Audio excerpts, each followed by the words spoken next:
Tucker Carlson sent a cease and desist letter to the Draft Tucker PAC, which was seemingly created to encourage the former Fox host to run for president in 2024, according to reporting from Mediaite. The Draft Tucker PAC tweeted last week, "Republicans need a new leader that can stand up to Biden. It's time to draft Tucker Carlson." But if you try to search the account on Twitter now, a message comes up that says it does not exist. The letter was sent by Carlson's lawyer, Hermeet Dillon, and it says, "It has come to Mr. Carlson's attention that you are soliciting contributions and donor contact information from the public by representing that the funds will be used to draft Mr. Tucker to run for president in 2024. Mr. Carlson will not run for president in 2024 under any circumstances, and therefore your misrepresentations are damaging to Mr. Carlson and defrauding his supporters.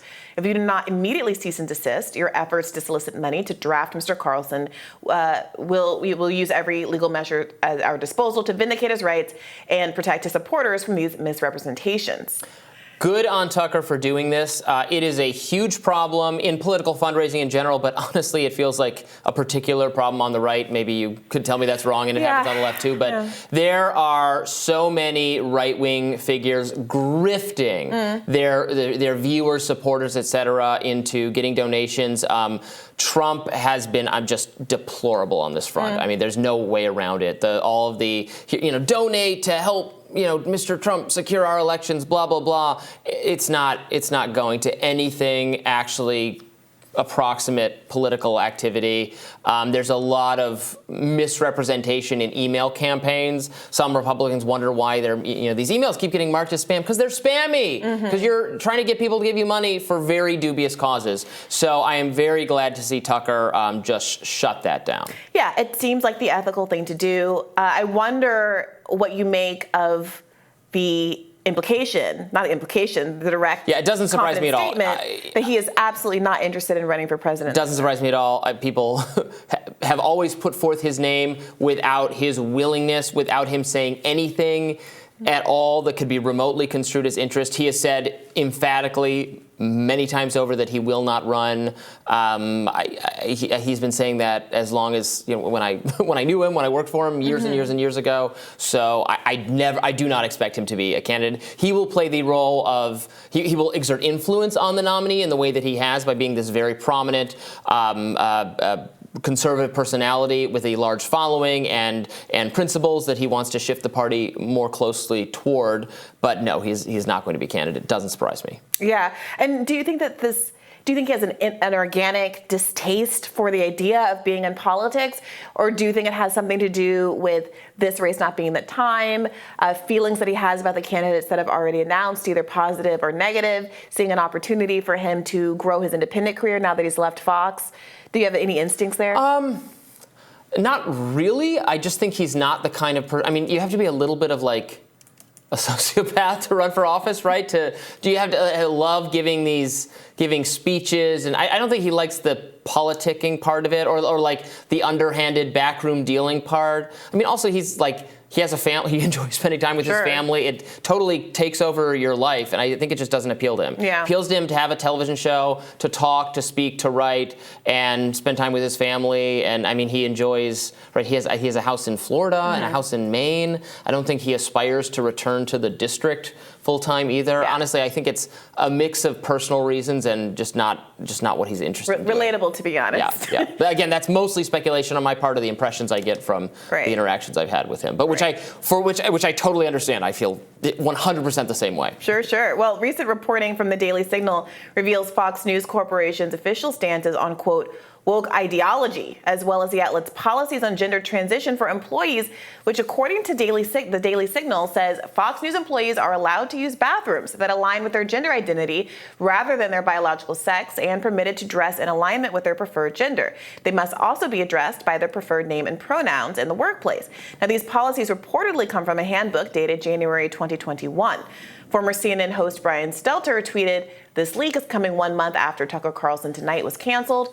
It's not a coincidence." Right-wing figures have bashed Fox over the alleged policies for trans employees. The Daily Wire's Matt Walsh said Tucker fought behind the scenes against my blacklisting, even managed to have me on a few times over the past year. Now that he's gone, there's no stopping Fox's march leftward, and now there is zero daylight between Fox and MSNBC on the trans issue.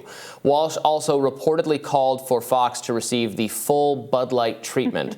Former producer for Carlson's show told The Signal they, Fox, want you to think it's this place that supports traditionally conservative values, but in reality, they're pushing this nonsense behind the scenes. This is a little confusing to me because the memo is dated from 2021, long before Tucker Carlson left. It's 2023. That was at least 2 years ago. Who knows what kind of recommendations were made even prior to that? This feels like those stories during the COVID, the peak of the COVID pandemic, where people were criticizing Fox News for being very skeptical of mandates and requirements in the workplace to mask and get vaccinated. But at Fox News, there were standards that were in line with what other corporations were doing in terms of masking and mandating and vaccination. And here's, I think, the key thing, not to go out of my way to defend Fox necessarily, but I guess that's what I'm about to do. So a lot of these policies are not willfully chosen, but corporations have no choice because they need to not take on liability. Was that the same for this HR trans policy? Right. In the COVID case, it was a mix of following New York law and things of that nature. Yeah, and here, look, every company, no matter how anti-woke they are, has to have an HR department or they're going to be sued out of existence. Right. And they have to have policies of accommodation because they'll be sued out of existence. On Fox News and on other right-wing places or free-thinking places, they inveigh against this kind of, policy by HR, or the sort of DEI, everything that is chilling free speech and having due process and voiding freedom of association, and is having, I think, a very pernicious effect actually on our society. And they're very against it and they speak against it. But until it is gotten rid of, you do have to follow it, or you'll just take on so much liability you can't do anything. I'm agreeing with you, but my point is that now Matt Walsh is trying to use this policy to create a vendetta against Fox News as a company, when quite obviously it can be the case that the people who work at Fox News aren't especially into this. Nothing has really changed at Fox News. It seems like a longstanding policy.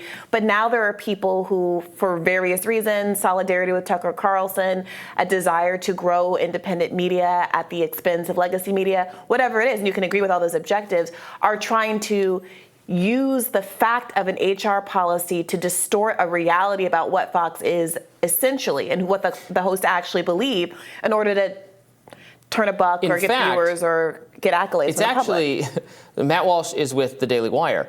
This is actually somewhat similar to the situation the Daily Wire found itself in with Steven Crowder. Remember when they had offered him a very generous $50 million $50 million contract that he found insulting, and he went ballistic on them. He publicly attacked them, said they're selling out to woke. He said they've gone woke because in the contract they were going to say, and it was preliminary and they were still going to negotiate it, but they had started from a position of saying, well, if you do get demonetized or suspended or taken down on YouTube, on the platforms where you're making money for us, then that's gonna come out of the $50 million we're paying you, or else we're just throwing money at you for nothing in case this happens. And he said, this is, this is tyranny. This is you abiding by or agreeing to the censorship that big tech is doing. And they say, we don't agree with it. We think those policies are wrong. We think they shouldn't have them. We're going to speak out against them. But while they're in place, if we don't follow them, there's no company, which is the exact same thing that Fox is doing. Yeah, I mean, it's a little akin to Matt Walsh saying, there's fire safety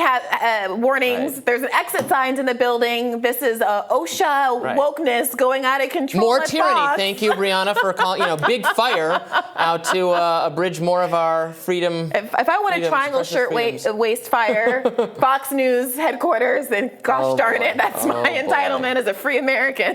But it is interesting how much criticism I'm seeing. This is the most attacks on Fox that I've seen from other conservative people. Newsmax is doing a lot of critical coverage of it.